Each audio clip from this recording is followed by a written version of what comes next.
many faces of equality. I'm Mark Higgins, BPP University Law School. They say a picture's worth 1,000 words, don't they? I'm 42 years old. I've been blind since birth. And like many others around the world, I've not been able, therefore, to get very much out of photographs. True, in recent years, on-device machine learning means we can attain basic descriptions. And if I'm good enough with the camera and it's a fairly simple photo, I can even teach a smartphone to recognize particular people in it. Myself, my wife, etc. But that was about it. Until OpenAI in its various incarnations came along. And that really did change everything. Let me give an example. My Oxford graduation photo. Prior to the advent of OpenAI, I would get a description like this. A group of people wearing black robes in what could be a formal setting. That was the best the iPhone could do. OpenAI, on the other hand, renders the same photo as, this is a picture of what looks like a graduation ceremony. It contains about 50 people wearing academic dress. The ceremony is taking place in the Sheldonian Theatre, part of Oxford University. But it doesn't end there. Suppose I ask the AI, tell me about the third person from the right in the front row. I'd get, this person is a man in his 30s, with black hair and blue eyes. He's looking as though he is struggling to stay awake. This person is probably Mark Higgins. Yes, it certainly was me, and in my defence, it was a very long ceremony after what was a very good lunch. Amazing attention to detail. But then OpenAI started blurring out faces. Now, I can still ask about the venue. I can still ask about the gowns. AI will even tell me what degree it reckons we're taking based on the gowns. But faces, expressions, emotions, they're all gone, stripped away. Imagine the faces being chopped out of your favourite family photos. How would you feel? Can we do better than what is quite literally a blanket ban? My answer to that as a lawyer is a resounding yes, and I want to make 3 points today. I want to start by saying that we have to do better, and the international position at law means that we need to do better. I then want to discuss how in England we approach private information through the cause of action, or the tort, as we call it, of misuse of private information. And then finally, I want to illustrate how conceptually that really does help with thinking about photographs in our specific scenario. Starting with the international position, there are many instruments we could look at, but let me choose the European Convention on Human Rights, or the ECHR. That's 70 years old now. It's signed up to by nearly 50 European countries. Its influence extends beyond Europe. It's a fair starting point. 2 points to note about what that convention says about privacy in Article 8. I'm not going to read the full text out, but Article 8 essentially says at the outset that everyone has the right to respect for their private and family life. Note the limitation there. It's a qualified right. It's not a right to a private life. It's a right to respect for your private life. The article goes on to expand on that qualification by saying that your private life, or your rights to privacy, can be curtailed, cut down, abridged, insofar as it is necessary to do so in a democratic society, or for the protection of the freedom and rights of others. From this, we see, don't we, that actually a qualified right to privacy, a qualified right to a private life, is actually consistent with the idea in international law of privacy. Now, in English law, we have approached this by instituting the tort of misuse of private information. It's a useful example, not just because I am an English lawyer and it's a jurisdiction with which I'm familiar, but also because the tort of misuse of private information came about because English law, when it incorporated the ECHR into domestic law in 1998, was revealed to have quite an inadequate privacy regime. Its response is this tort of misuse of private information. Essentially, there are two stages to the inquiry if you sue in the tort of misuse of private information. First of all, you have to establish that the information in question carries with it a reasonable expectation of privacy, a reasonable expectation that it will be kept private. If no such reasonable expectation exists, then it's not private information, the matter ends there. If there is a reasonable expectation of privacy, then the question then becomes this, stage two. Notwithstanding that the information is private, is there a countervailing public interest which outweighs that privacy right and nevertheless means there should be publication of the information concerned? A bit more on each of those stages. When does something carry a reasonable expectation of privacy? Well, the courts have offered guidance in case law on this point. And there are factors which we have to take into account. The attributes of the claimant, is the claimant a child or something like that? The nature of the activity in which he was engaged. It might be okay to photograph you walking down the street, but not so okay to photograph you having a shower. The place where the activity was happening. It might not be all right to publish goings-on in your bedroom, but it is okay perhaps to publish goings-on of what was happening at a bus stop. The nature and purpose of the intrusion. Why are we publishing the information? The absence of consent and whether it was known or could be inferred. The effect on the claimant. There is case law that says that where the effect is fairly minimal, it doesn't really matter. And the circumstances of which the information came into the hands of the publisher. Publisher in this case meaning more than publisher of a book. If I, for example, put a photograph through an AI server, I could be viewed as a publisher. Okay, so that's at the first stage. A number of factors need to be considered to establish whether a particular piece of information carries with it a reasonable expectation of privacy. At the second stage, the public interest stage, it's a question of weighing up the competing rights. So what are the comparative rights in play and how important are they?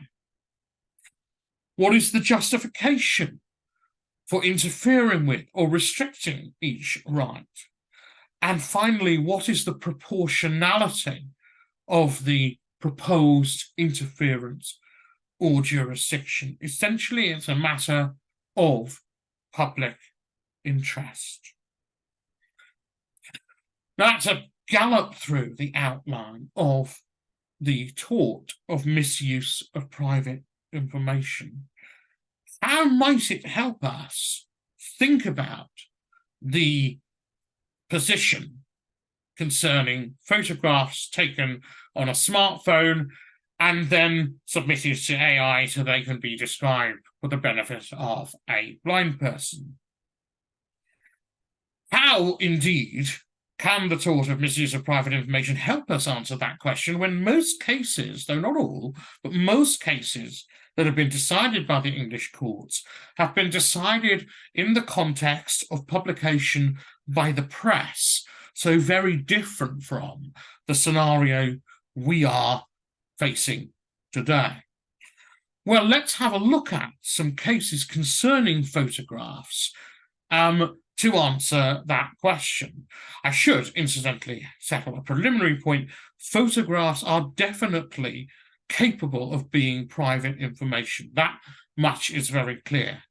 That much is very clear from decisions that go right back to a case called von Hanover and Germany, which was decided by the European Court of Human Rights, in which Princess Caroline of Monaco was photographed in going about fairly harmless activities as it happened, but the court confirmed there that it was definitely, the photograph itself was definitely information that had the potential to be private information, and the English courts have taken the same stance. So we know that a photograph that we're going to submit to AI is potentially private information.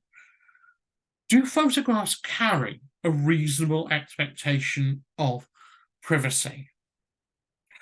Well, the authorities on this, the case law on this, is actually very clear that a photograph on its own doesn't. In Campbell and Mirror Group newspapers, the famous fashion model Naomi Campbell was photographed walking down the street in a public place, but she was leaving addiction clinic for narcotic addiction, treatment of narcotic addiction. And this is actually an interesting case because it is the beginning of the English tort of misuse of private information. Now, the House of Lords in that case make it very clear that the mere taking of a photograph on a street does not carry with it a reasonable expectation of privacy. And in a later case, Lord Justice Laws rather pithily put it as it requires something more than the snapping of the shutter to actually carry a reasonable expectation of privacy.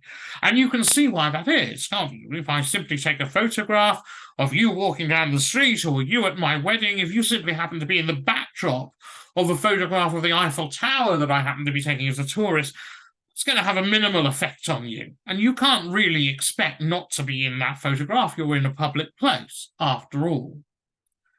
So the mere taking of photographs doesn't carry with it a reasonable expectation of privacy. But the something more does.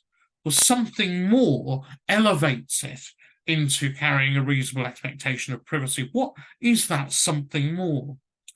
Well, in Wood and Commission of Police for the Metropolis, the something more was photographs being taken of an individual who hadn't actually committed any crimes, but who had been at a meeting where there had been some disorder, and the police followed him all the way back to the station and took some photographs with a view to retaining them.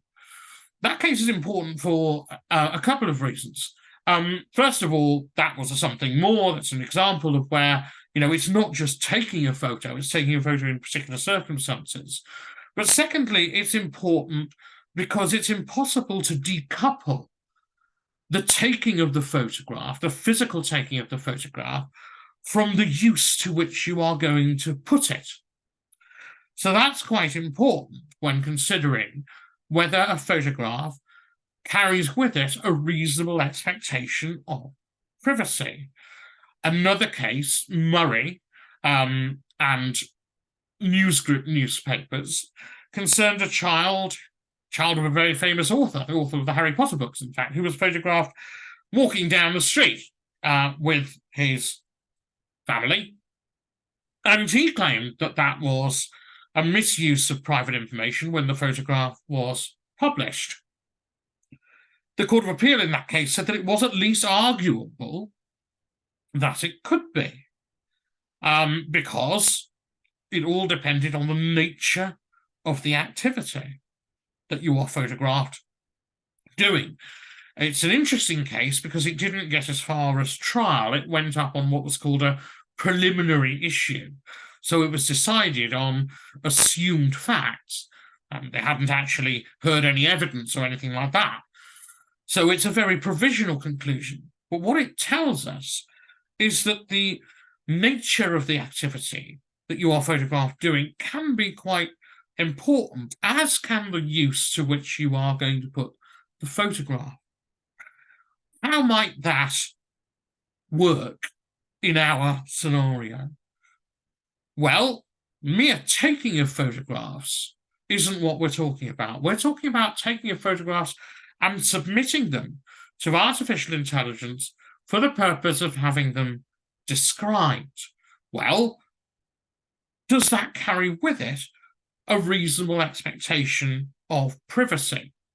My answer would, I would suggest, be yes and no.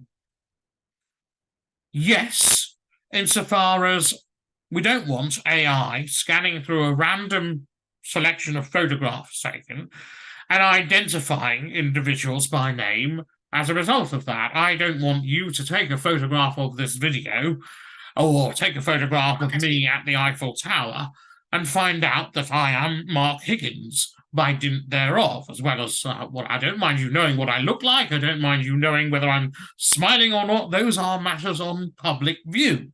But I don't really want you finding out more than that about me.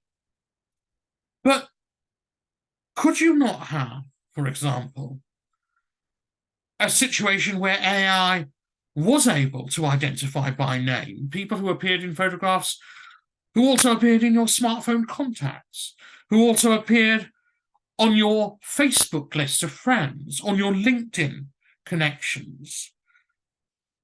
It is less arguable, I think, there, that your identity carries with it a reasonable expectation of privacy. We're not, after all, talking about photographs taken by agents of the state. Even if there is a reasonable expectation of privacy, the second stage demands us to consider, or commands us to consider, the public interest. Now, clearly, public interest cuts in a number of different directions. There's a public interest in keeping one's identification private. There's a public interest in confidentiality. But is there not also a public interest in equality, a public interest in access to information for all? Is not such a value, or are not such values necessary in a democratic society? A democratic society which more and more is characterized the world over by equal access to information. Witness the Equality Act in the United Kingdom, the Americans with Disabilities Act in the United States, the Web Content Accessibility Guidelines, which apply worldwide and ensure equal access to internet information. Now, I'm not pretending to provide a full answer. I'm merely beginning the debate here. What I am saying is that a blanket ban on facial recognition is not consistent with the law as it stands internationally on misuse of private information, and that the domestic English law perhaps offers us a way forward to start thinking about how we might solve these problems, to get more granular on issues that this raises. Granularity is absolutely necessary. when settling these matters. All I will say in closing is this. When I was a child, age 13, I remember being asked in school what I would most wish I could do that I couldn't currently do. What was the thing I really wanted to do that was not possible now? And I remember saying, I wish I could buy a newspaper and read it on the train like other sighted people. I would never have believed that 30 years later, I can do that, thanks to smartphone technology, among many, many other things. In light of that transformational change, we can do better for the world's visually impaired population on photographs and what people look like. Thank you very much for listening. If you're interested, please do connect with me on LinkedIn or email me, markhiggins@bpp.com.